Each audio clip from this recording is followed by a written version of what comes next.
The internet has been set ablaze, and this time the evidence is absolutely chilling. New footage has emerged that exposes exactly when Meghan Markle's Diana cosplay truly began, and royal watchers everywhere are stunned by what they're seeing. The Royal Grift just dropped a video that's going viral for all the right reasons, comparing Meghan's body language side by side with Princess Diana's most iconic interviews. And when you see it, you cannot unsee it. The hand gestures are identical. The way Meghan touches her chest, that brief flutter of fingers at her collarbone, it's a perfect mirror of Diana's nervous habit. The Bambi eyes, those wide, innocent looks straight into the camera followed by a demure glance away. The high-pitched giggle that seems to bubble up at just the right moment. Every single mannerism has been lifted directly from Diana's playbook. But here's where it gets truly disturbing. Sources close to the royal family reveal this wasn't some unconscious absorption of Diana's energy. This was deliberate. This was studied. Industry insiders claim Meghan spent years, possibly decades, watching and rewatching Diana's interviews, memorizing every gesture, every vocal inflection, every strategic pause. One palace source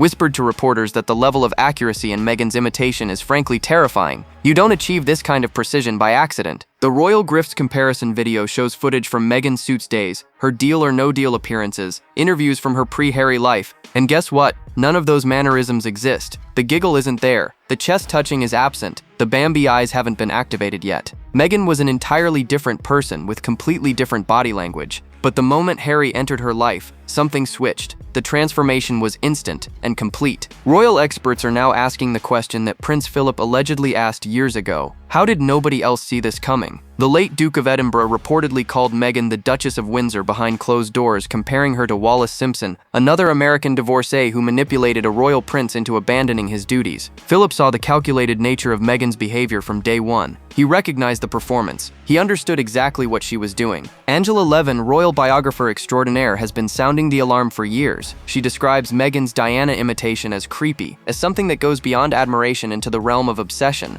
This is a woman who studied a dead princess like a script, who turned grief into opportunity, who weaponized a son's trauma for her own advancement. And the most heartbreaking part? Harry couldn't see it. He was too damaged, too desperate to feel his mother's love again. Meghan knew exactly which buttons to push, but the truth is finally coming out. The timeline doesn't lie, and when you actually break down Meghan Markle's transformation, the evidence becomes absolutely damning. Royal researchers have been digging through archives, comparing footage from different eras of Meghan's life, and what they've discovered is nothing short of shocking. The woman we see today bears almost no resemblance to the person she was before Prince Harry entered the picture. Go back and watch Meghan's appearances on Suits. Her voice is different, deeper, more controlled, completely lacking that breathy quality she now employs in every single interview. Her laugh is normal, not that high-pitched trill that makes people uncomfortable. Her hand movements are minimal, professional, nothing like the dramatic gestures she uses now. This was a working actress focused on her craft, not someone performing the role of a lifetime. The Deal or No Deal footage is even more revealing. Reports indicate Meghan hated that job, felt it was beneath her, and her body language shows it. She's stiff, businesslike, going through the motions. There's no warmth, no vulnerability, none of the calculated softness she now projects. The contrast is staggering when you place it side by side with her post-Harry interviews. It's like watching two completely different human beings. Sources in Hollywood claim the transformation happened almost overnight. One minute, Meghan was just another struggling actress grinding it out in cable television. The next minute, after that blind date with Harry in July 2016, everything changed. Her entire persona shifted. Industry insiders whisper about how deliberate it all seemed, how quickly she adopted mannerisms that hadn't existed before. The vocal changes are particularly striking. Voice analysts have pointed out that Meghan's tone became softer, more hesitant, peppered with those little laughs that Diana used to deploy. Before Harry, Meghan spoke with confidence, sometimes even aggression. After Harry, she suddenly became this fragile flower who needed protection. The acting coaches must be impressed because this is Oscar-level performance work. Royal commentators note that even Meghan's fashion sense underwent a complete overhaul. Pre-Harry, she was all about bold colors, figure-hugging dresses, showing skin, making statements. Post-Harry, especially in those early royal days, she suddenly started wearing demure styles, neutral tones, elegant simplicity. She was channeling Diana's fashion evolution, copying the transformation from flashy to sophisticated that the late princess had undergone. But here's what makes it all so calculated. Meghan didn't just adopt a few mannerisms or fashion choices. She created an entire character. Every element was designed to trigger Harry's deepest emotional wounds. The vulnerability reminded him of his mother's struggles. The breathy voice echoed Diana's famous interviews. The hand gestures recreated moments he'd watched on television as a traumatized child. Palace insiders claim that when staff members pointed out these similarities to Harry, he became defensive. He wanted to believe Meghan was genuine. He needed to believe he'd found someone who understood his pain. The alternative was too horrible to contemplate, that he'd been targeted, studied, and manipulated by someone who'd done her homework. And that homework started long before they ever met. The Diana cosplay evidence is now so overwhelming that even Meghan's most devoted supporters are struggling to defend her. And nowhere is this more apparent than in that Harper's Bazaar photoshoot that sent shockwaves through royal circles. When those images dropped, the internet collectively gasped, because there in black and white was Meghan recreating one of Princess Diana's most iconic poses. The crossed legs, the turtleneck, the contemplative gaze. It wasn't homage, it was replication. Royal experts immediately recognized the reference. Diana's famous Vanity Fair shoot from 1997, just months before her tragic death. That photo shoot captured a woman at a crossroads, someone fighting for her identity against impossible odds. For Meghan to deliberately recreate those images feels vulgar to many observers. Sources close to the palace describe the reaction as one of absolute horror. This wasn't honoring Diana's memory, this was exploiting it. But the Harper's Bazaar shoot is just the tip of the iceberg. Fashion historians have cataloged dozens of instances where Meghan has copied Diana's exact outfits. The revenge dress moment at the Invictus Games, the off-shoulder gowns, the specific shade of blue that Diana favored. Even down to jewelry choices, Meghan seems obsessed with recreating Diana's aesthetic. Word on the street suggests this goes beyond mere admiration into something far more disturbing. The perfume choice is particularly telling. Reports surfaced that Meghan wears the same fragrance Diana loved, a specific scent that Harry would recognize instantly. Think about the psychological manipulation at play here. Every time Harry gets close to Meghan, he smells his mother. That's not coincidence, that's calculation. Palace insiders whisper that Meghan researched every detail of Diana's life, from her favorite flowers to her preferred beauty products. Prince Philip allegedly saw through the charade immediately. Royal author Ingrid Seward revealed that Philip privately called Meghan the Duchess of Windsor, comparing her to Wallis Simpson, the American divorcee who caused a constitutional crisis in 1936. Philip had actually met Wallis Simpson before her death. He knew what a calculating, manipulative woman looked like, and according to sources, he recognized those same qualities in Meghan from their very first meeting. The late Duke of Edinburgh reportedly warned Queen Elizabeth to be cautious. He told her the similarities between Meghan and Diana were uncanny, but not in a good way. Philip sensed that Meghan was using Diana's memory as a weapon, as a tool to control Harry and manipulate the family. Royal butler Grant Harold claims Philip muttered, "Thank God that's over," as he left Harry and Meghan's wedding. That's not the reaction of a man who believes his grandson has found true love. Behind closed doors, the buzz in royal circles is that everyone saw what Philip saw. William and Catherine reportedly tried to warn Harry, but he wouldn't listen. He was too deep in the fantasy, too convinced that Meghan's similarities to his mother meant something beautiful rather than something sinister. The family watched helplessly as Harry fell for a performance that had been decades in the making. Body language experts have been absolutely stunned by what they're discovering when they analyze Meghan's interview techniques, and the findings are disturbing to say the least. This isn't just someone who happens to share a few mannerisms with Princess Diana. This is someone who has studied Diana's every move with the precision of a method actor preparing for the role of a lifetime. The hand-to-chest gesture appears in nearly every Meghan interview, always at moments of supposed vulnerability. Diana did the exact same thing during her Panorama interview with Martin Bashir, during moments of emotional confession. The timing is too perfect to be accidental. Sources in the psychology field suggest this level of mimicry requires hours of study, repeated viewing of source material, and deliberate practice. You don't just pick this up by osmosis. Then there's the eye contact pattern. Diana had this specific way of looking directly at the camera, holding the gaze for just a moment, then glancing down or away as if overcome by emotion. It created an intimacy with viewers, a sense that they were seeing behind the royal facade. Meghan employs the identical technique. Watch any of her interviews and count how many times she uses this exact sequence. The look, the pause, the demure glance away. It's Diana's signature move,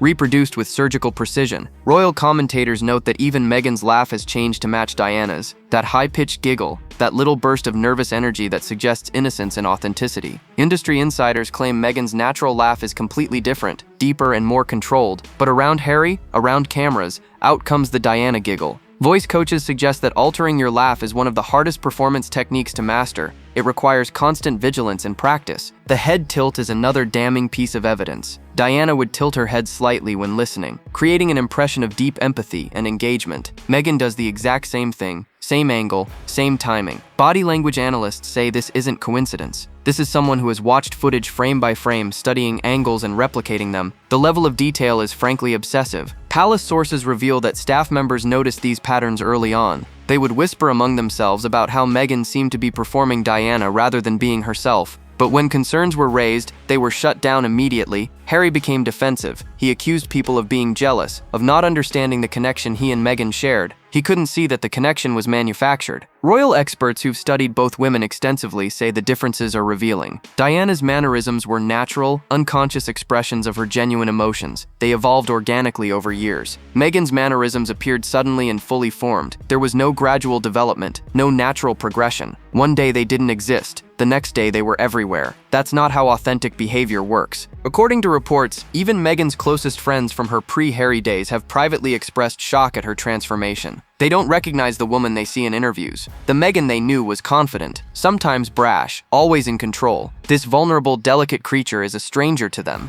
The tragedy of Prince Harry's situation is becoming clearer with each passing day, and it's absolutely heartbreaking. Because sources close to the royal family reveal that Harry isn't just blind to Meghan's manipulation, he's actively choosing blindness. The alternative is too painful to face. Admitting he's been deceived would mean confronting the fact that his deepest trauma has been weaponized against him. Royal psychologists who've studied Harry's behavior suggest he's trapped in a psychological pattern that began the day his mother died. He was 12 years old, walking behind Diana's coffin, the world watching his grief play out in real time. That kind of trauma doesn't heal easily. It creates vulnerabilities that can be exploited by someone who knows exactly what they're doing. And Meghan, according to palace insiders, knew exactly what she was doing. Harry has spoken publicly about wanting to protect Meghan the way he couldn't protect Diana. He sees history repeating itself, the media attacking the woman he loves, the institution failing to support her. But word on the street suggests Harry can't distinguish between genuine persecution and manufactured victimhood. Meghan has convinced him that every criticism is an attack, every boundary is oppression, every consequence is conspiracy. Royal sources claim that Harry's family tried desperately to reach him in those early days. William reportedly sat his brother down for serious conversations about slowing things down, taking time to really know Meghan. But Harry interpreted this concern as jealousy or racism. Meghan had already primed him to expect resistance from his family. She'd positioned herself as the outsider they would never accept, guaranteeing that any legitimate concerns would be dismissed as prejudice. The psychological manipulation goes deeper than most people realize. Industry insiders whisper that Meghan studied not just Diana's public persona, but also Harry's specific relationship with his mother. She knew which memories would trigger him, which phrases would resonate, which gestures would unlock his protective instincts. This wasn't love at first sight. This was a calculated campaign to become indispensable to a damaged man. Palace commentators note that Harry's behavior changed dramatically after meeting Meghan. Friends from his military days barely recognize him. The fun-loving prince who found purpose in peace and service became someone constantly on edge, defensive, isolated from the support systems that had kept him stable. Sources suggest Meghan systematically cut Harry off from anyone who might question her influence. Royal experts who've studied patterns of emotional manipulation say Harry exhibits classic signs. He defends Meghan even when her behavior is indefensible. He attacks people who've known him his entire life rather than consider their concerns. He's rewritten his own history to align with Meghan's narrative, suddenly discovering decades of unhappiness in a family that genuinely loved him. Behind closed doors, the buzz in royal circles is that Harry occasionally shows glimpses of awareness, moments where the fog clears and he seems to recognize what's happened to him. But then Meghan deploys the Diana mannerisms, reminds him of his mother's suffering, and Harry retreats back into the fantasy. He needs to believe the resemblance is cosmic rather than calculated. The truth would destroy him. Here's where the story takes an even darker turn, because Meghan Markle had something that most women pursuing a prince would never possess: professional training in deception. Her years in Hollywood weren't just about learning to act. They were a masterclass in becoming someone else entirely, and sources in the entertainment industry suggest she put those skills to devastating use. Acting coaches who've worked in the business for decades say what Meghan accomplished requires serious dedication. You don't just stumble into a perfect Diana impersonation. You study footage obsessively. You practice in front of mirrors. You record yourself and compare the results. Industry insiders claim this level of character work is what separates amateur performers from true professionals. Meghan approached landing Harry like the audition of her life. Royal commentators note that most of Harry's previous girlfriends were society girls, models, women from privileged backgrounds. They knew how to behave in royal circles, but they didn't know how to perform. They couldn't switch on vulnerability like a light bulb. They couldn't manufacture chemistry for cameras. Meghan could. She'd spent years learning exactly those skills on television sets and film locations. Reports suggest Meghan studied royal footage the way other actresses study scripts. Sources close to her pre-Harry life claim she was fascinated by the royals long before she met Harry. She allegedly watched documentaries, read biographies, absorbed every detail of royal protocol and history. This wasn't casual interest. This was research. Palace insiders whisper that Meghan knew more about royal life before joining the family than some members who'd been born into it. The Hollywood advantage goes beyond just acting ability. Industry sources reveal that Meghan understood branding, public relations, image management. She knew how to work cameras, how to find her light, how to angle her body for maximum impact. Watch any photos from royal events and you'll see Meghan always knows exactly where the photographers are positioned. That's not instinct, that's training. Royal experts point out that Meghan also brought something else from Hollywood, a ruthless ambition that doesn't quit. The entertainment industry is brutal, filled with rejection and competition. To survive, it requires a thick skin and a willingness to do whatever it takes. Sources suggest Meghan applied that same mentality to royal life. She saw Harry not as a person, but as a role, a prize, a vehicle for the global fame that had eluded her in acting. Behind the scenes, palace staff reportedly noticed the performance aspect immediately. The way Meghan would be cold and demanding in private, then transform into warm and gracious the moment cameras appeared. The switch was instantaneous and complete. Royal insiders claim it was deeply unsettling to witness. They'd never seen anyone maintain such a stark division between public and private personas. According to reports, even Meghan's alleged humanitarian interests were part of the performance. Sources in charity circles whisper that her involvement was always more about photo opportunities than genuine commitment. She understood that modern royalty requires a cause, a passion project, so she manufactured one. The performance never stopped. The mask slips more often than Meghan would like, and when it does, the contrast is absolutely shocking. Because behind closed doors, away from cameras and royal tours, sources claim a very different woman emerges. The sweet, vulnerable Diana figure vanishes completely, replaced by someone staff members describe as demanding, aggressive, and sometimes downright cruel. Royal insiders reveal that Meghan's treatment of palace staff became legendary for all the wrong reasons. Reports surfaced of early morning emails, sometimes before 5 in the morning, with detailed demands and criticisms. Sources close to the situation claimed staff members would dread seeing messages from the Duchess because they knew it meant hours of work, accommodating requests that seemed designed more to establish dominance than serve any practical purpose. Angela Levin, who spent years studying the royals, describes a pattern of controlling behavior that extends far beyond normal requests. Palace sources whisper about staff members leaving in tears, about aggressive confrontations over minor details, about a woman who demanded absolute obedience from everyone around her. This isn't the fragile flower we see in interviews. This is someone who wields power like a weapon.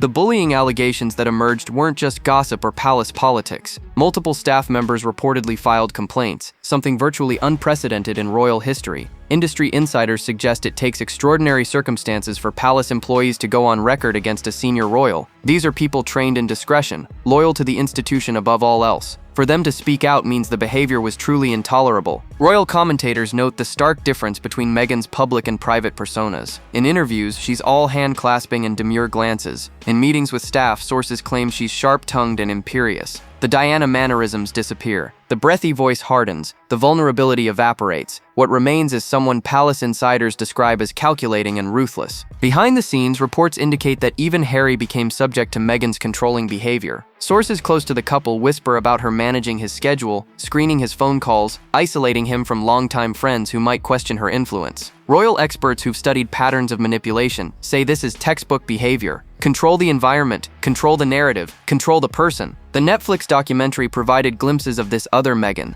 Watch carefully during unguarded moments, and you can see flashes of irritation, moments where the performance slips. Royal watchers who analyzed the footage frame by frame noted instances where Meghan's expression would harden when she thought cameras weren't focused on her. The transformation was instant and revealing. Palace sources claim that Prince William and Catherine saw through the act almost immediately. They witnessed how differently Meghan behaved depending on who was watching. They noticed the coldness toward staff, the demands for special treatment, the unwillingness to follow protocols that everyone else accepted without complaint. Their attempts to discuss these concerns with Harry were dismissed as jealousy. According to reports, the real Meghan is someone who views everyone as either useful or expendable. Friends from her pre-Harry days have been systematically cut off unless they serve her current narrative. Family members who won't play their assigned roles are publicly trashed. Staff who won't comply are driven out or silenced. The royal family's growing awareness of Meghan's true nature created a crisis behind palace walls that most people never witnessed, and sources close to the situation reveal that William and Catherine saw through the performance almost from day one. The buzz in royal circles is that they tried desperately to warn Harry, but every attempt only drove him further into Meghan's arms. She'd already convinced him that his family would never accept an outsider. Palace insiders claim that William's concerns went far beyond typical big brother protectiveness. He reportedly conducted his own quiet investigation into Meghan's background, speaking with people who'd known her before Harry entered the picture.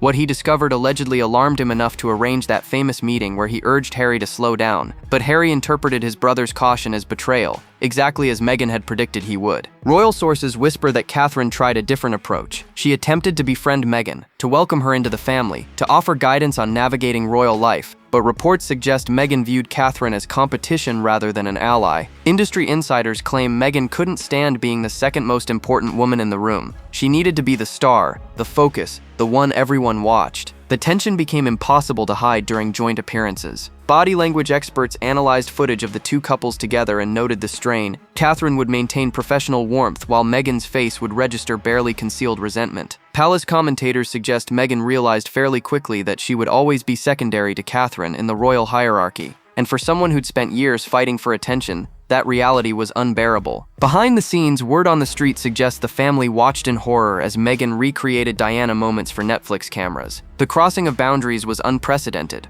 Royal protocol has always maintained a separation between private family life and public performance. But Meghan and Harry shattered those barriers, inviting cameras into intimate moments, weaponizing family tensions for entertainment value. Sources close to King Charles reveal that he tried multiple times to reach out to Harry, to repair the relationship, to understand what had happened to his son. But palace insiders claim every attempt was filtered through Meghan, who allegedly controlled when and how Harry communicated with his family. Royal experts describe this isolation as a classic manipulation tactic. Cut off outside influences, and you control the narrative completely. The late Queen Elizabeth reportedly maintained hope that Harry would eventually see reason. Royal sources suggest she believed the scales would fall from his eyes once he spent time away from the royal bubble, once he experienced life in California without the structure and support he'd always known. But according to palace commentators, Her Majesty underestimated how thoroughly Meghan had rewritten Harry's understanding of his own history. Prince Philip had no such illusions. Reports indicate he told family members that Harry was lost to them, that Meghan's hold was too strong, that intervention would only push Harry further away. The Duke of Edinburgh had witnessed the Wallace Simpson situation as a young man. He recognized the pattern, and he knew how these stories ended. The Harper's bizarre photo shoot was supposed to be Meghan's triumphant return to the spotlight, her moment to reclaim the narrative and remind the world of her star power. Instead, it became a public relations disaster that exposed everything the palace had been quietly warning about for years. The backlash was swift, brutal, and came from the most unexpected corners. Even people who defended Meghan found themselves struggling to justify what they were seeing. Critics immediately pounced on the blatant Diana recreation. The crossed legs, the contemplative pose, the whole aesthetic lifted directly from Princess Diana's Vanity Fair shoot. Royal commentators described it as vulgar, as exploitative, as a woman desperately clinging to someone else's legacy because she has none of her own. Industry insiders noted that the photo shoot felt less like homage and more like identity theft. The no-makeup look that Meghan attempted backfired spectacularly. Sources in the fashion industry whispered that she looked exhausted, aged, completely unlike the polished image she'd spent years cultivating. Critics on social media were merciless, with some suggesting she resembled the Duchess of Sun Damage rather than Sussex. The harsh lighting revealed every line, every flaw, every sign that the California lifestyle might not be agreeing with her as much as she claims. But the real nail in the coffin was that introduction moment. When the journalist arrived at the brownstone for the interview, someone actually announced Meghan, the Duchess of Sussex, in a private home where only 2 people were present. Royal experts were stunned. The pretentiousness of that moment crystallized everything critics had been saying about Meghan for years. She's clinging to a title from a country she trashed, a family she abandoned, an institution she spent years trying to destroy. Royal commentators noted the irony. Meghan was in the United Kingdom for 18 months total. 18 months, and yet she introduces herself as the Duchess of Sussex in New York City. Brownstones, she signs Netflix deals as royalty. She leverages that title for every business venture. Sources in etiquette circles point out that according to Debrett's Guide to Modern Manners, you never introduce yourself with your own title in a private setting. It's considered deeply gauche. The article itself provided more damaging material. Meghan's comments about Harry's childlike qualities, her emphasis on how much he loves her, rather than expressing her own love for him, the weird dynamic she described. Royal psychologists analyzing the language noted disturbing patterns. This doesn't sound like a woman in love. This sounds like a woman managing an asset. Behind the scenes, palace insiders reportedly felt vindicated. Everything they'd tried to warn Harry about was now on full display for the world to see. The performance, the manipulation, the exploitation of Diana's memory. Sources suggest some family members felt sadness watching Meghan expose herself so completely. Others felt relief that the truth was finally undeniable. Even Meghan's supporters found themselves in uncomfortable positions. How do you defend someone recreating a dead woman's photo shoot? How do you justify the pretentious title clinging? How do you explain away the bizarre relationship dynamics she herself described? The question haunting royal circles now is whether Harry will ever truly wake up to what's happened to him. and sources close to the situation paint a devastating picture of a man trapped between the fantasy he needs to believe and the reality that's becoming impossible to ignore. Palace insiders whisper that Harry shows signs of growing awareness, moments where the carefully constructed narrative cracks and he glimpses the truth underneath. But facing that truth means confronting the most painful realization imaginable. Royal experts who've studied Harry's recent interviews note a sadness in his eyes that wasn't there before. Royal historian Hugo Vickers observed that he's never seen anyone with eyes as sad as Edward VIII, the king who abdicated for Wallis Simpson, except now he sees that same grief in Harry. It's the look of a man who sacrificed everything and is starting to suspect it might have been for nothing. Sources suggest that Harry's relationship with his children has become another point of tension. Reports indicate he wanted them to know their British family, to understand their heritage, to maintain connections with William's children, but according to palace insiders, Meghan has systematically blocked those relationships. The children are props in her narrative, not people with their own needs for extended family connections. Behind closed doors, word on the street suggests Harry occasionally reaches out to old friends from his military days, people who knew him before Meghan. These conversations allegedly reveal a man who's deeply conflicted, who misses his old life more than he'll publicly admit, who's starting to recognize the isolation Meghan has created around him. But industry insiders claim these moments of clarity never last long enough for Harry to take action. The financial pressure is reportedly mounting as well. Palace sources whisper that the Netflix and Spotify deals aren't delivering the returns Meghan promised. The lifestyle brand launch has been a catastrophic failure. The jam nobody wanted, the dog biscuits nobody bought, the candles without wicks that became a viral joke. Harry allegedly signed up for California glamour and Hollywood success. Instead, he's watching his wife desperately pitch products to boutique stores while clinging to a royal title she claims to despise. Royal commentators note that Harry's path to reconciliation grows narrower every day. The attacks on his family in Spare, the Netflix documentary, the constant media appearances painting William and Catherine as villains. These aren't mistakes that can be easily forgiven or forgotten. Sources close to King Charles suggest he would welcome Harry back, but the damage Meghan has orchestrated might be irreparable. The tragedy is that Prince Philip warned everyone this would happen. He saw the Wallis Simpson parallels immediately. A calculating American divorcee, a besotted prince, a family powerless to intervene. History repeating itself with devastating precision. The only question remaining is whether this story ends the same way, with Harry decades from now living in exile, wondering how he lost everything for a woman who studied his mother's mannerisms like a script. Will Harry wake up before it's too late, or will he spend the rest of his life as Meghan's greatest performance, the prince who fell for a Diana impersonator? Drop your thoughts below. Like, subscribe, and stay tuned because the next video is waiting, and you won't believe what's coming next.